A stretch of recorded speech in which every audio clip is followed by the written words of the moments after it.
aqui no nosso primeiro podcast, Além da Ferida. Estamos com convidados super especiais. Meu nome é Kedma Marques, sou enfermeira dermatologista especialista no tratamento de feridas. E junto com outros colegas, vamos desmistificar sobre o tratamento de feridas. Olá, sejam bem-vindos ao primeiro podcast de Além da Ferida. Foi um projeto idealizado para que a gente aprenda com várias especialidades médicas, com profissionais da saúde, enfermeiros capacitados em feridas, para a gente entender como a ferida ela vai cicatrizar. A ferida ela é inserida no contexto e a gente vai tentar entender mais profundamente esse contexto para a gente poder otimizar os tratamentos. E nós estamos com a convidada muito especial, que já faz parte, da nossa equipe multidisciplinar, já participa de outros cursos com nós. E vamos deixar a senhora se apresentar para nós. Bom, eu sou a doutora Soraya Rezende Rossi, sou médica infectologista e, em primeiro lugar, eu quero agradecer o convite, a oportunidade de poder falar um pouco aqui sobre feridas, esse tema que tem uma relevância para os nossos pacientes, tanto pela dificuldade do tratamento, como o Gabriel falou, é multidisciplinar e isso envolve toda a equipe cirúrgica, o pessoal da enfermagem, as mais diversas especialidades dentro da infecção, do controle de comorbidades. Então, é uma oportunidade muito grande, uma alegria enorme vocês trazerem esse tema para o foco, porque é uma situação que gera um impacto muito grande para os nossos pacientes e toda uma dificuldade de tratamento que a gente vai poder comentar aqui. Então, assim, é uma alegria poder participar desse podcast aqui com vocês. Nós que agradecemos. O prazer é nosso. A nossa intenção, quando nós idealizamos o programa, o nosso corpo ele é autorregenerativo. E não é só cobertura, só a pomadinha. Existem muitos outros aspectos, outras abordagens, além da ferida, além do tratamento com coberturas. E para os profissionais da saúde, para os profissionais que estão entrando no tratamento de feridas, facilitar, para eles por onde começar. Como olhar, qual o olhar que eu devo ter para esses pacientes que é portador de feridas, Sem dúvida nenhuma, São vários aspectos que a gente tem que olhar. O paciente, as suas comorbidades, e quando a gente fala do paciente, idade, situações associadas, tem neoplasia ou não, doença vascular ou não, e aí qual é a avaliação da ferida, e um dos pontos, aí já puxando para o meu lado, é se tem algum processo infeccioso ali associado a essa ferida e qual então vai ser o tratamento mais otimizado, mais indicado para essa ferida, se realmente tiver sinal de infecção. Sim. Ótimo. Doutora Soraya, tira uma dúvida que todo mundo tem. Feridas abertas, crônicas, elas são potencialmente contaminadas, elas são colonizadas. Eu queria que você explicasse para a gente ferida contaminada, ferida infectada, desmistificasse e diferenciasse elas para que a gente consiga interpretar lendo a ferida. Bom, isso acho que é ótimo trazer esse tema porque infecção e colonização são termos muito utilizados na infectologia. Não só em ferida, já aproveitando, trazendo o exemplo, que talvez fique até mais fácil para entender. Até mesmo numa infecção do trato urinário. Então, colonização, o que isso quer dizer? A presença de bactérias naquele local, seja no trato urinário, seja na ferida. Então, é a presença de bactérias ali, mas não necessariamente causando infecção, porque infecção é a apresentação clínica, é quando o paciente apresenta sinais e sintomas. Porque vamos imaginar uma ferida crônica, como é muito comum em alguns pacientes como portadores de varizes. Então, o paciente tem ali varizes, que é aquela insuficiência venosa, então a perna fica mais inchada, o que favorece a abertura de ferida e uma dificuldade, então, de cicatrização. A nossa pele, normalmente, tem muita bactéria, até na pele íntegra mesmo. A gente tem ali bactérias que assumem um equilíbrio com o nosso organismo. Se quebra essa integridade da pele por conta de uma ferida, ali vai ter bactéria. Isso quer dizer o quê? Está colonizando, uma ferida que está com bactéria, mas em equilíbrio com o nosso organismo. Mas que a qualquer momento, esse equilíbrio pode ser quebrado, a bactéria se prolifera e acaba fazendo sinais de infecção, que é a apresentação clínica da infecção. E aí o paciente vai ter alguns sinais e sintomas, que aí a gente precisa estar bem atentos e também como a gente está falando de ferida crônica, orientar bem o paciente. Olha, se apresentar esses sinais e sintomas, pode ser que a sua ferida, que estava só colonizada, acabou evoluindo com infecção. E aí, sim, o tratamento vai mudar. Então, colonização é a presença de bactérias. Infecção é quando essa colonização acaba aumentando e fazendo sinais clínicos de infecção. Basicamente, ele gera um dano ao tecido, né? A mais, né? Ele só não permite cicatrizar como ele gera um dano. Pode aumentar, né? Causar a doença, né, em si. Isso, a bactéria que estava ali acaba se proliferando e fazendo uma lesão tecidual, um dano mesmo no tecido e gerando uma resposta inflamatória. E essa inflamação vai gerar sinais e sintomas. Né? Então, qual que vai ser o quadro clínico? O que o paciente vai referir? Uma dor que vai aumentar, até aquela ferida que normalmente ela é úmida. Toda ferida produz ali um exudato normalmente, mas se essa exudato, se essa lesão começa a ter uma secreção um pouco maior, principalmente com odor mais fétido, aquele aspecto mais purulento, ou seja, aquela umidade muda a quantidade e a característica associada à dor, muitas vezes vermelhidão no local, que se estende além da ferida, mas que muitas vezes pega a perna ali em volta. Eu falo da perna porque é um dos locais muito comuns. Então, aquela ferida que então estava colonizada, que era só mais cuidados locais, pode ter se infectado. Então, o que vai definir muito é a apresentação dos sinais e sintomas que o paciente vai referir. Então, se você, enfermeiro, você profissional da saúde, que está acompanhando uma ferida que vinha bem, mas que de repente apresenta essa mudança de aspecto, o paciente começa a referir mais dor, a hiperemia se estende, aquela umidade aumenta o volume ali do exudato e muda a coloração, muda a característica, é um sinal de alerta. Aquela ferida pode ter se infectado e aí a conduta, muitas vezes, não só de antibiótico, porque todo mundo já pensa, já vou dar antibiótico ou vou passar uma pomada. Não, mas além disso, até mesmo a conduta local dos cuidados de limpeza, o cuidado de curativo. Então, estar atento, o profissional que esteja acompanhando esse paciente com ferida, mas também de orientar muito bem o paciente e os familiares em relação a esses sinais e sintomas. O que é muito comum no tratamento de ferida é a coleta de suave da ferida. E eu gostaria que você falasse um pouquinho sobre isso, né? Porque hoje mudou totalmente o meu pensamento sobre a coleta de cultura dessas feridas, né? O que é indicado? A gente normalmente tem muito feridas de membros inferiores, né? Tanto para pacientes vasculares quanto para amputações de pacientes diabéticos, né? E quanto na coleta de material de cultura para pacientes cirúrgicos, né? Até de complicações por prótese ou até mesmo da ortopedia. O que é indicado? Como a gente vai detectar que tipo de bactéria que está nesse local para ser tratado? Eu acho que isso é importantíssimo, até para orientar melhor o profissional em relação a quando solicitar e como interpretar muitas vezes quando o paciente já até chega para você com esse resultado de exame. O SUAB, o que é? Aquele algodãozinho que você vai lá e coleta o material.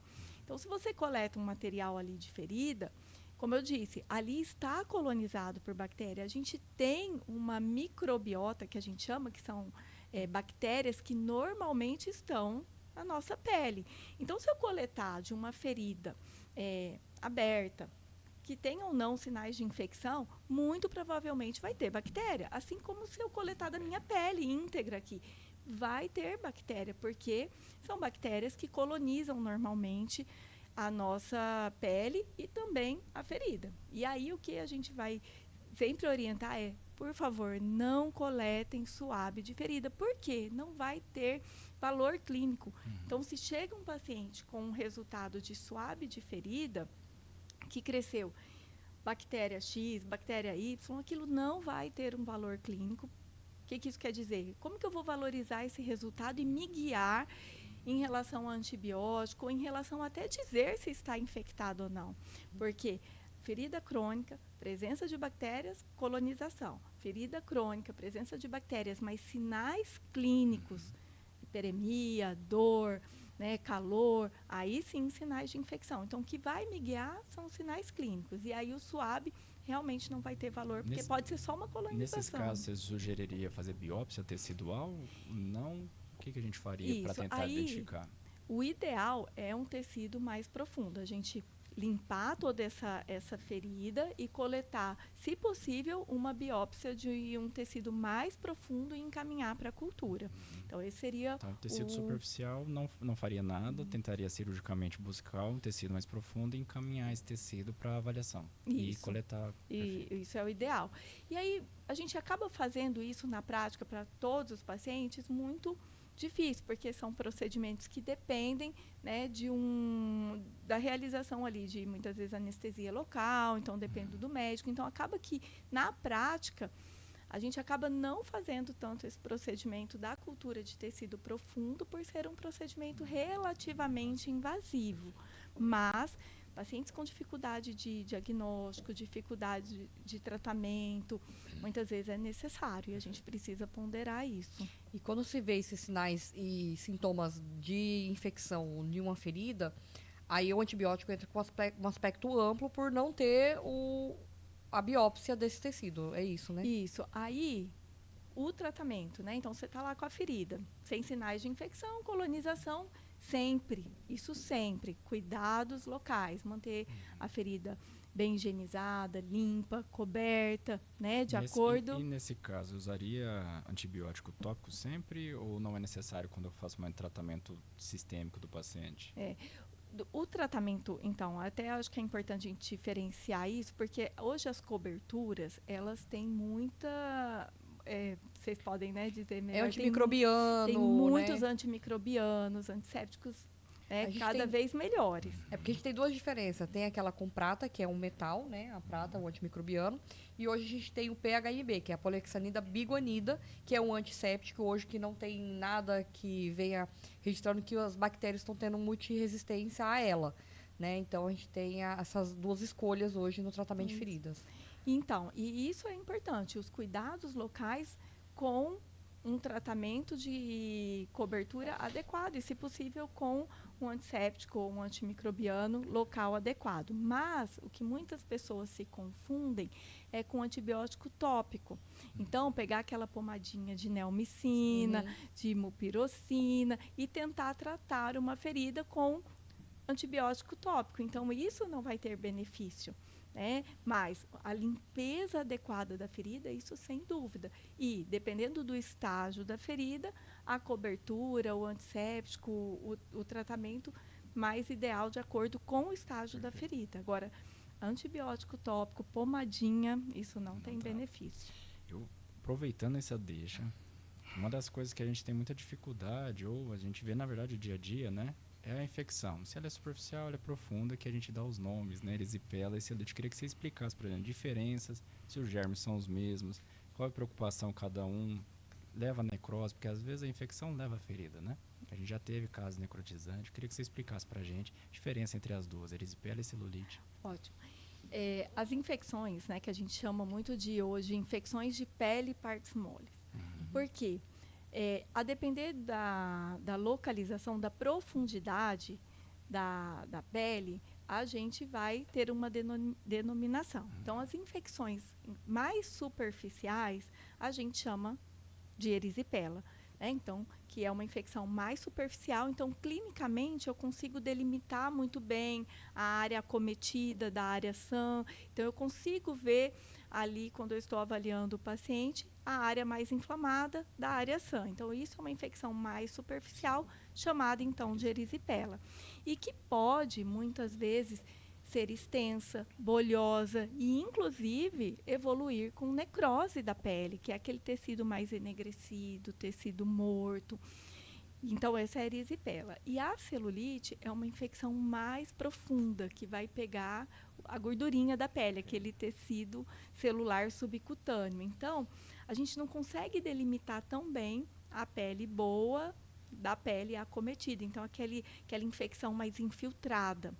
Só que na prática clínica, isso não é tão fácil de acontecer, né? Então, a gente passa muitas vezes com alunos, é celulite, erisipela. Na prática clínica, Isso é muito teórico, mas ali na beira-leito, avaliando o paciente, muitas vezes isso não é possível. Então, a gente acaba denominando muito de infecção de pele e partes moles. E o que ajudaria eu conseguir definir entre erisipela e celulite? Principalmente o agente etiológico, porque a erisipela é causada principalmente pelos estreptococos. Os dois são colonizantes de pele e a celulite pelo estáfilo. Os dois são bactérias que, como eu disse lá no início, colonizam a nossa pele e que por uma perda da barreira, uma picada de inseto, uma varize, alguma questão, a bactéria acaba criando força e fazendo a infecção mais superficial, erisipela, e mais profunda, celulite. Na prática, isso vai me ajudar na escolha do antibiótico.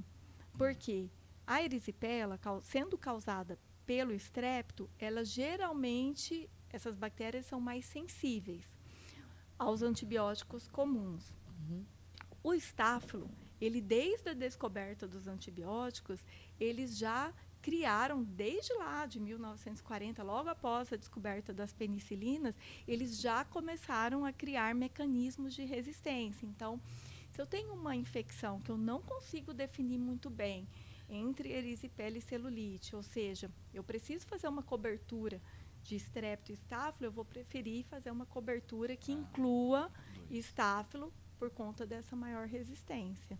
Então, eu seria mais desse ponto de vista teórico, para tentar definir qual que é o agente, principalmente na escolha do antibiótico.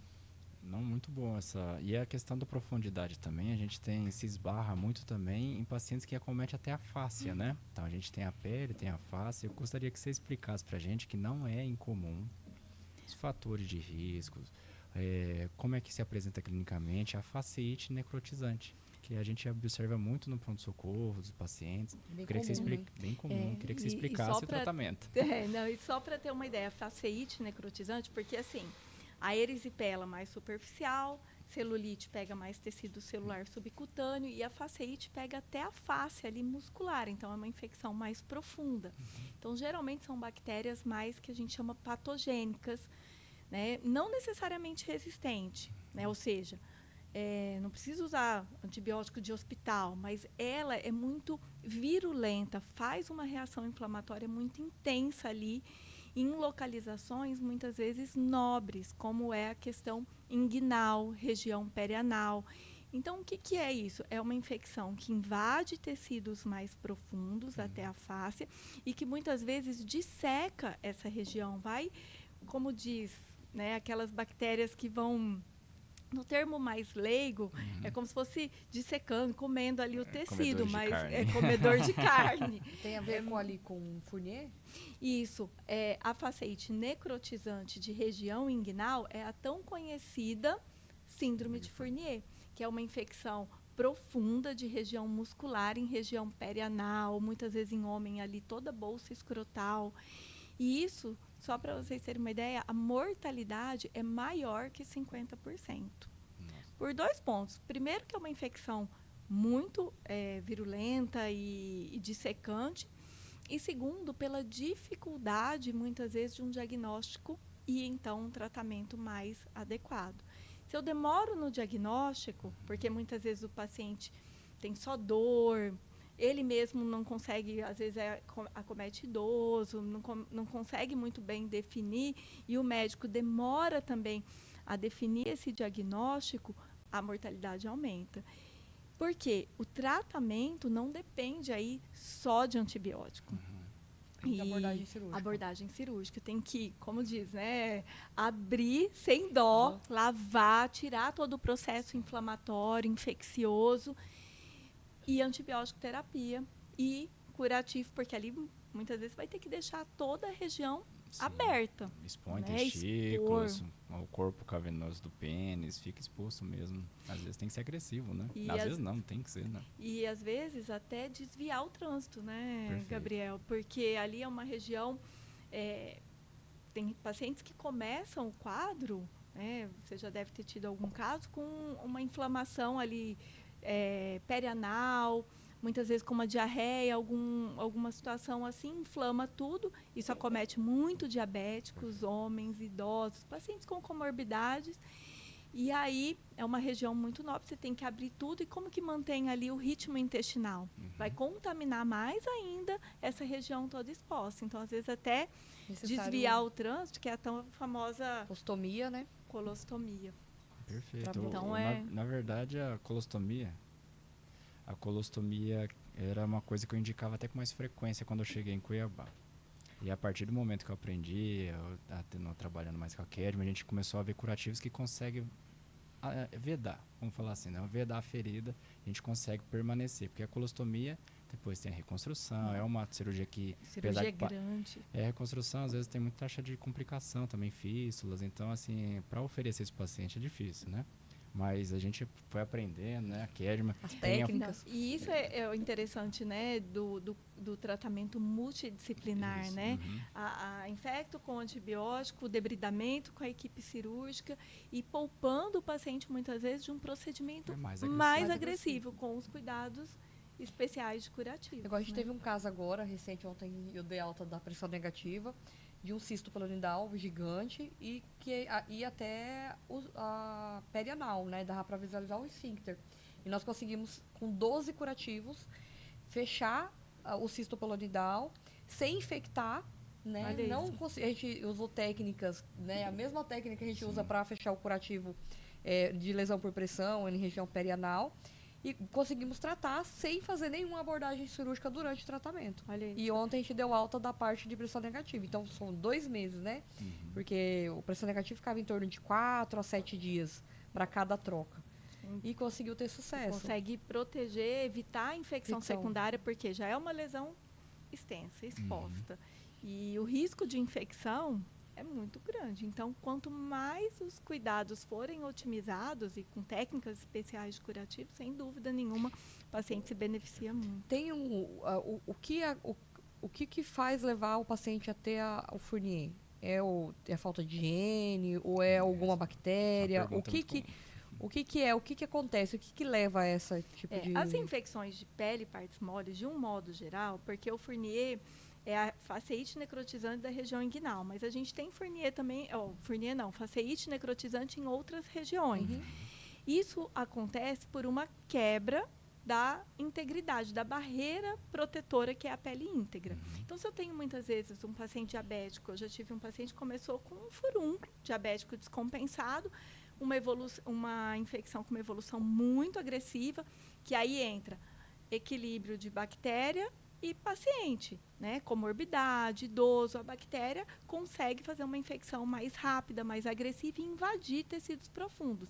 Isso pode ser por conta de um furúnculo no braço, como foi desse caso do paciente, como pode ser na região inguinal. A questão da região inguinal é que é uma localização de difícil debridamento, é uma região que tem estruturas muito nobres, uma região muito colonizada, então a mortalidade é muito maior do que numa região que você consegue controlar melhor o foco, como é no caso de um membro, né, de um braço. Então, o Fournier também vai seguir a mesma fisiopatologia. Muitas vezes uma fístula ali perianal infectada, junta que é um paciente diabético, idoso, ou às vezes portador de uma neoplasia. Então, a gente vê muito em pacientes com neoplasia de cólon, de reto, tem toda uma alteração ali pós, muitas vezes, radioterapia, que favorece com que essas bactérias criem força ali e invadam o tecido profundo. Então, é a condição local, seja na região inguinal ou mesmo que não, bactéria patogênica e muitas vezes num hospedeiro, num paciente que tem alguma situação que está baixando a sua imunidade, como é o diabético, patopata, né, cirrótico, portador de neoplasias. Então, é todo esse combinado. E aí a importância do diagnóstico e tratamento cirúrgico e antibiótico e curativos mais otimizados e mais rápido possível. Perfeito. E dando continuidade nas complicações cirúrgicas, a gente tem muito a osteomielite, que também é algo que é muito comum no consultório, né, no tratamento de feridas. E aí vem relacionado de várias formas, tanto por fraturas, quanto pacientes diabéticos portadores de feridas, né? Que começa com mal perfurante plantar, e aí acaba afetando a parte óssea dos pés, ou até mesmo outros casos que a gente tem pegado muito, osteomielite de costela, de externo, por outras complicações cirúrgicas, né? E teria, assim, como prevenir essa osteomielite, ou é algo decorrente do processo e é algo imprevisível e a gente não conseguiria? A questão da osteomielite, que é o quê? A infecção do tecido ósseo. Então, falando ainda das camadas da pele, da partes moles, né? Então, erisipela, celulite, faceite e infecção que atinge até o osso, que é a osteomielite. A gente tem algumas osteomielites, que é aquela que aguda, que principalmente em criança, que não entraria muito aqui, mas bactéria que acabam caindo no sangue e alojam em algum osso ali da criança. Mas a mais comum, sem dúvida nenhuma, é aquela osteomielite onde há uma exposição do osso com o ambiente e a inoculação direta da bactéria nesse osso. Quando que acontece isso? Com um trauma, por exemplo, a gente tem muito acidente de moto, né? Fratura exposta. Então, naquele momento que o osso entra em contato com o ambiente, as bactérias podem inocular ali no osso e acabar evoluindo com osteomielite. Cirurgias, mesmo que eletivas, então, nas cirurgias ortopédicas, infelizmente o risco é pequeno, mas pode acontecer. Abrir o osso e alguma bactéria acabar inoculando ali. E uma outra situação que é muito comum, que é a diabetes, né? Então, o diabético, ele pode ter alterações ali no pé que vão favorecer com que haja lesão e ele muitas vezes não perceba. Não só o diabético, mas no nosso estado a gente também tem muita hanseníase, que também perde a sensibilidade ali, muitas vezes, da região do pé, né? Das neuropatias. E ali abre uma ferida crônica e essa infecção que estava só, essa bactéria...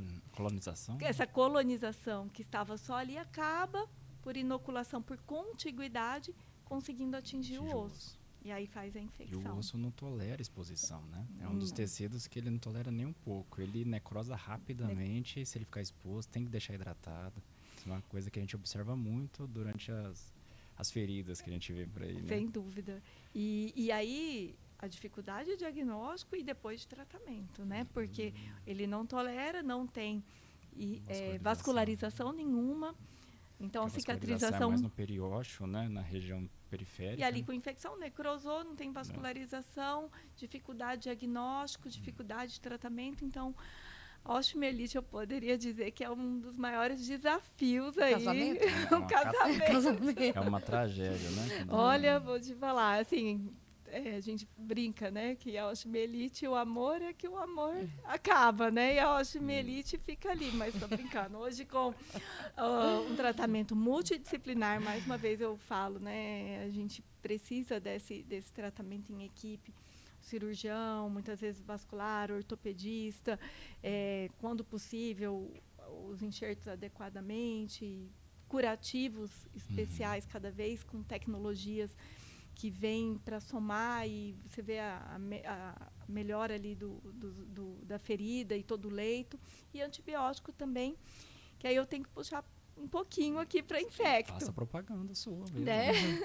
Porque o que a gente vê é, assim, antibiótico muitas vezes oral, por 30 dias e pronto, né? E aí o que acontece? Aquela lesão, muitas vezes até tende a melhorar, mas a osteomielite, a gente precisa, principalmente as osteomielites crônicas, de um tratamento antibiótico adequado por tempo prolongado.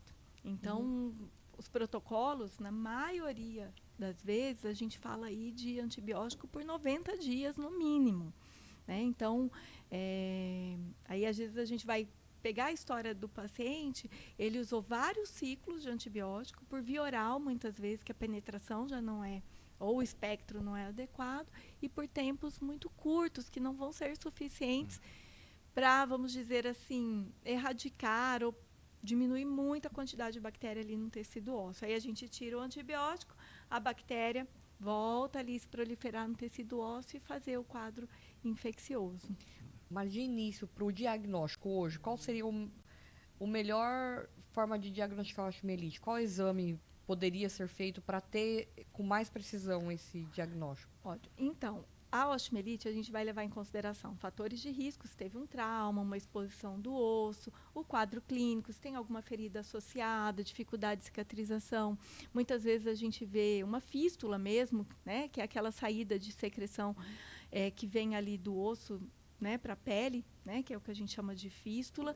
E aí, combinado a isso, os métodos diagnósticos laboratoriais, radiológicos e o padrão ouro, que seria aí sim a biópsia do tecido mais profundo, do tecido ósseo, para mandar esse material, esse fragmento ósseo para a cultura.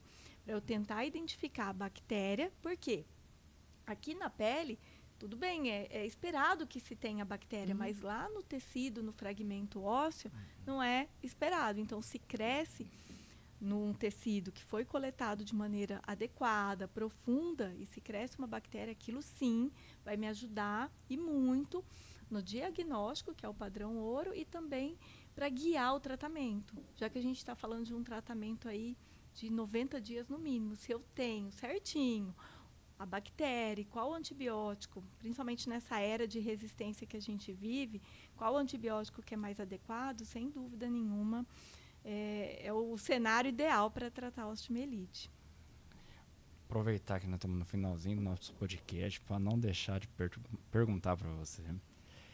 No pré-operatório, né, que a gente tem muito medo da evolução da ferida infectada, mas as cirurgias eletivas, limpas, né, então a gente tem que cuidar muito. No pré-operatório, eu queria que você pincelasse, explicasse para a gente quais são os cuidados que a gente pode ter, como raspar o pelo, se pode, antes ou durante a cirurgia. Como é que a gente faz esse manejo?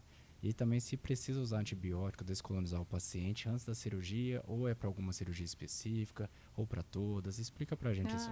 Ótimo, porque assim, acho que uma das maiores preocupações de quem vai passar por uma cirurgia, e principalmente se é uma cirurgia eletiva, ou seja, programada, né, como uma cirurgia, desde uma retirada de vesícula, uma cirurgia plástica, a maior preocupação é a evolução para uma infecção.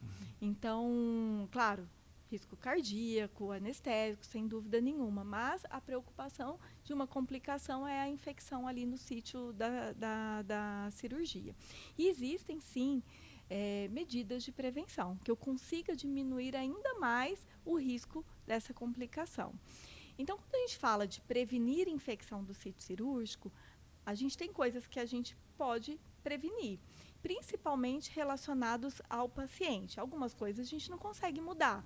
Idade, né, comorbidades, mas sempre buscar controlar o máximo possível essas comorbidades. Então, se é uma cirurgia eletiva, até mesmo para prevenir infecção, controlar as suas comorbidades. Operar com diabetes bem controlado, pressão controlada, né? Se possível, que o paciente tenha parado, né, de fumar. Então, assim, o cenário ideal seria esse. Então, controlar todas as comorbidades. E existem outras mais específicas em prevenção à infecção, principalmente a descolonização do paciente. Então, como eu disse, a gente é colonizado, a gente tem bactérias que normalmente estão ali na nossa pele. E se essa bactéria está numa carga maior, isso vai aumentar o risco. Então, se eu posso diminuir essa carga, não quer dizer que eu vou esterilizar o paciente, que eu vou deixar ele sem bactérias, sem risco. Mas eu consigo, com algumas estratégias, diminuir a carga de bactéria no organismo do paciente e, com isso, diminuir o risco de infecção. Então, eu posso fazer a descolonização no pré-operatório com o que a gente mais usa, né? A clorexidina desgermante, entre 2% e 4%, que você vai orientar o paciente a tomar o banho com esse desgermante, que é um sabão líquido desgermante, geralmente pelo menos na noite anterior e na manhã da cirurgia. Ou às vezes até começa a tomar o banho 3 dias, 3 noites anteriores e na manhã... Não precisa ser 5 dias antes? Eu tinha essa dúvida. Então, pelo menos na noite anterior e na manhã da cirurgia. Mas há uma tendência de 3 a 5 dias o paciente já vir tomando banho com esse antisséptico. Que pode ser a clorexidina ou até mesmo o PHMB, né, que é muito utilizado em feridas. E uma outra estratégia associada à clorexidina é o uso da mupirocina, que é um antibiótico tópico que a gente usa na cavidade nasal, que é um local onde essas bactérias gostam, né, e que ficam portadoras. Então, a gente descoloniza o paciente, diminuindo a carga de bactéria na cavidade nasal e em todo o corpo, usando a mupirocina nasal também de 5 a 7 dias antes da cirurgia. É só na entradinha do nariz. Nas regiões axilares não precisa. Não precisa. E o banho com a clorexidina entre 2% e 4%. E se o paciente for alérgico, também a gente utiliza o PHMB. Sabonete de PHMB. Ele Sabonete mata bactérias gram-positivas e ele tem um gram-negativas. amplo espectro. E tem baixo poder de indução de resistência, que a clorexidina tem mais. Mas como a clorexidina tem um efeito residual na pele, ela acaba ainda sendo o padrão ouro, né? Mas o PHMB vem também como uma boa alternativa. Para finalizar e caminhar a nossa última pergunta, que eu estou aqui pensando nela, é algo que, sim, que eu vejo muito, né? Colegas fazendo isso, e eu não sei se isso seria de maneira correta ou não. Né? O antibiótico, ele previne a infecção. Fiz uma cirurgia, não estou com infecção. Aí normalmente sai com a receitinha do antibiótico. Isso previne a infecção? Não. Não. Vou ficar longe dessa pergunta. Essa é a luta, né? Principalmente de quem faz controle de infecção hospitalar, né? Porque a gente que faz CCIH, a gente organiza todas essas medidas, tanto do pré-operatório, uma outra questão de prevenção de infecção, porque a gente atua no pré-operatório preparando o paciente para o melhor cenário, no intraoperatório, que aí entra a questão do antibiótico profilático na veia. Aí cada cirurgia tem o seu protocolo, mas que deve ser feito pelo menos 1 hora antes da incisão cirúrgica, né? Porque na hora que o médico cortar a pele do paciente, tem um pico de antibiótico correndo no sangue do paciente. Então, esse é antibiótico profilático, que depende de cada procedimento. O seu protocolo vai até 24, 48 horas no máximo. Então, não existe benefício de o paciente com uma cirurgia eletiva, sem sinais de infecção, sair com o uso, né, com a prescrição de um antibiótico. Mesmo em uso de prótese? Vai que, né? Não, mas 48 horas é o recomendado. Até porque os antibióticos, eles podem causar efeitos colaterais, né? Indução de resistência. Existe uma situação que a gente tem visto com uma certa frequência, que é a infecção por Clostridium, que é uma diarreia, né, por conta do uso de antibiótico. E a gente tem visto que até 24 horas de antibiótico pode selecionar Clostridium e fazer essa infecção, que é essa diarreia. Então, assim, né, se não tem sinais de infecção, a gente tem respaldo na literatura para nos deixar mais tranquilos em relação ao tempo de antibiótico profilático. No enfermeiro não prescreve, né, um antibiótico. Mas, assim, a gente fica curioso, porque é uma dúvida que fica. Não, é uma dúvida, assim, claro, a gente entende a angústia do cirurgião, né? Acho que uma da cirurgia eletiva, qualquer complicação, mas uma complicação infecciosa, infecção ali retirada muitas vezes de implante, né? O paciente vai para uma cirurgia, principalmente uma cirurgia plástica, né, com toda uma expectativa, e uma infecção local gera transtornos, tanto com risco da paciente, mas também transtornos estéticos, né? Paciente, então, elas sofrem muito. Então, é claro que a gente fica angustiado, mas acho que levar em consideração os guidelines, o respaldo da literatura, né, nos deixar mais tranquilo. E, claro, então a gente falou do pré, do intra e do pós-operatório, né? Então, orientar bem a paciente nos cuidados dessa ferida, usar adequadamente o antisséptico adequado, orientar quanto aos sinais de qualquer suspeita de infecção, e o médico, né, acompanhar bem de perto. Isso, sem dúvida nenhuma, vai trazer muito mais benefício do que o antibiótico profilático. Mas a gente entende a angústia, né? Na ortopedia a gente vê muito, né? Fez uma prótese de quadril, de joelho, e às vezes sai com antibiótico, assim, que é de 6 em 6, aí sai de 12 em 12. É aquilo assim, pelo sim, pelo não, eu vou deixar, né? Mas realmente a gente... Profilêutica. Profilêutico. É que a gente vê muito isso. Eu observo, né? A gente às vezes discute, as pacientes perguntam. Mas a gente não entra no caso porque tem a Mas questão muitas vezes médica. a Né? angústia não é nem só do médico, mas também do paciente. Né? Então, às vezes, ele sair com uma receita de uma cirurgia, só com uma dipirona, Não, já sai... né? Já gera, meu Deus, eu fiz Não uma passar nem um cirurgia, não me deu. antibiótico. E, às vezes, infelizmente, pode evoluir com uma infecção. E essa infecção não aconteceu porque ele não usou antibiótico, porque tem vários fatores que podem ter contribuído.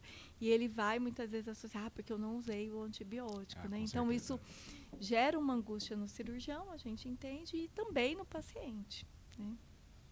Muito bem. Mas é um trabalho que a gente tem pela frente também. A gente tem que ir desmistificando, conversando, e por isso que e se apoiando, equipe, né? e se Porque apoiando. às vezes ele não prescrever, mas ter uma equipe para estar acompanhando em conjunto, dando esse respaldo e tirando em tempo quase real ali todas as dúvidas de uma evolução, isso também ajuda muito, né?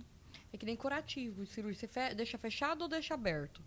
E aí, hoje a gente montou um protocolo na cardíaca, onde eu coloco para higiene os curativos, porém a gente não tem um protocolo de manter necessariamente fechada a ferida cirúrgica. Se ela está intacta, né, não tem seroma, não tem secreção, deixa ali fechadinho com gás estéreo, né, um olhinho ali de melaleucopaíba só para manter ele hidratado, né?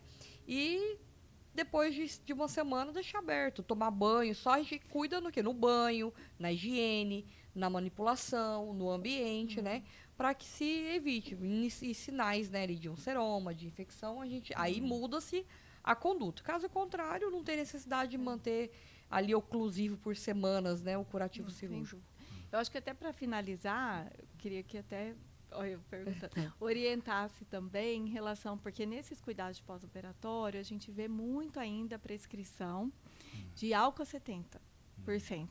Né? Isso a gente vê muito na prescrição da ortopedia em específico, né? E a gente sempre fala, porque é muito citotóxico, acaba fazendo bastante lesão. Né? Ressecamento e aí, qual local. que seria o melhor produto para se usar num pós-operatório? Soro fisiológico. Ótimo. Então, acho que isso acho se que você não tem nenhuma opção, só o soro fisiológico. Mas se você quer uma precaução para uma ferida cirúrgica, você pode ter... Ali tem a opção de sabonete PHMB, a gente tem o PHMB aquosa. Hoje a gente tem o gel de melaleuca com copaíba, que ele é cicatrizante, o olhinho, né? Que a gente pode passar ali em cima da incisão para hidratar. E ele, além dele proteger contra fungos, né? E algumas bactérias, e acaba hidratando e tratando aquela inflamação ali no local da incisão cirúrgica, mas não necessariamente você precisa lavar ali com clorexidine, passar o álcool 70, não precisa disso. Mas sim o banho, uma boa higiene é o que o paciente precisa. Eu falo que ferida, o cuidado dela é igual ao banho. A gente toma banho todo dia. Ferida, ela tem que ter uma boa higiene para ser tratada. Então é a mesma coisa na incisão cirúrgica. Não precisa não é o álcool, é como você vai cuidar da sua higiene e do banho.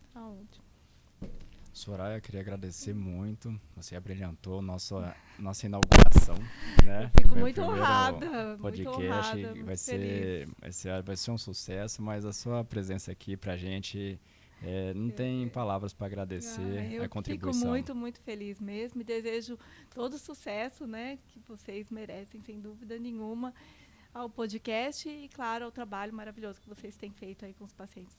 Então, muito obrigada. Muito obrigada. Eu acho que superou a expectativa, as dúvidas, as maiores dúvidas, né, que hoje os enfermeiros, os médicos, até os pacientes que vão nos assistir, eles ficou de uma maneira, acredito, clara, para eles entenderem, né, como funciona o processo. Porque eu acho que às vezes algumas coisas acontecem por falta da informação, desse entendimento. E a nossa intenção é um tratamento que exige, né, equipe em conjunto, alinhada, junto com o paciente também, porque é um tratamento aí longo que a gente muitas vezes desenvolve em parceria com o paciente e família.